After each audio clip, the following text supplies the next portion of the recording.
చేస్తున్నాడు అనుకుంటే ఆడి బెల్లం కూడా తగుదరమ్మా అని తయారైంది. శూద్రులకు చదువు నిషిద్ధం అంటే ఇప్పుడు ఆడపిల్లల బడి కూడా పెట్టేశారు. తేల్చాల్సిందే. ఏవే శుద్ధంగా ఉండా, నువ్వు ఒక పంతులమ్మవా? నువ్వు చెప్పే చదువు ఒక చదువే.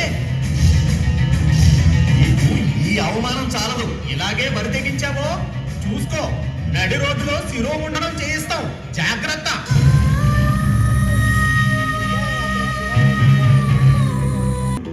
కొడుకు కోడలు చేస్తున్నవి ధర్మ విరుద్ధ పనులు, మహాపాతకం చేస్తున్నారు వాళ్ళు. మతం తరపున దైవం తరపున మేము ఆజ్ఞాపిస్తున్నాం, ఇలాంటి తప్పుడు పనులు ఆపేయమని చెప్పు. వినకపోతే ఇంట్లోంచి వెళ్ళగొట్టు. ఇదే చివరి మాట. నీ ఇంట్లో ఇలాంటి పనులు జరగడానికి వీల్లేదు.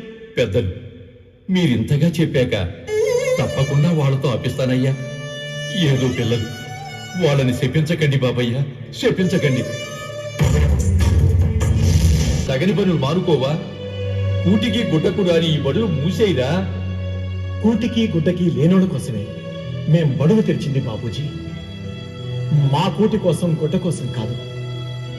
అణగారిన వర్గాల చదువుల కోసం, వారి బతుకుల కోసం మా జీవితాలు అంకితం చేశాం.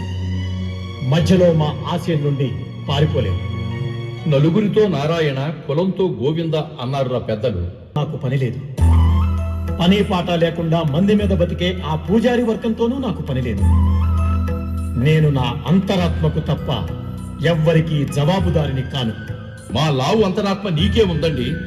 ఊరి పెద్దల్ని కాదని, కన్న తండ్రిని కాదని ఎందుకో ఒక్క మాట సూటిగా చెప్పు. మీకు నేను కావాలా? ఆ దిక్కుమాలిన బడులు కావాలా?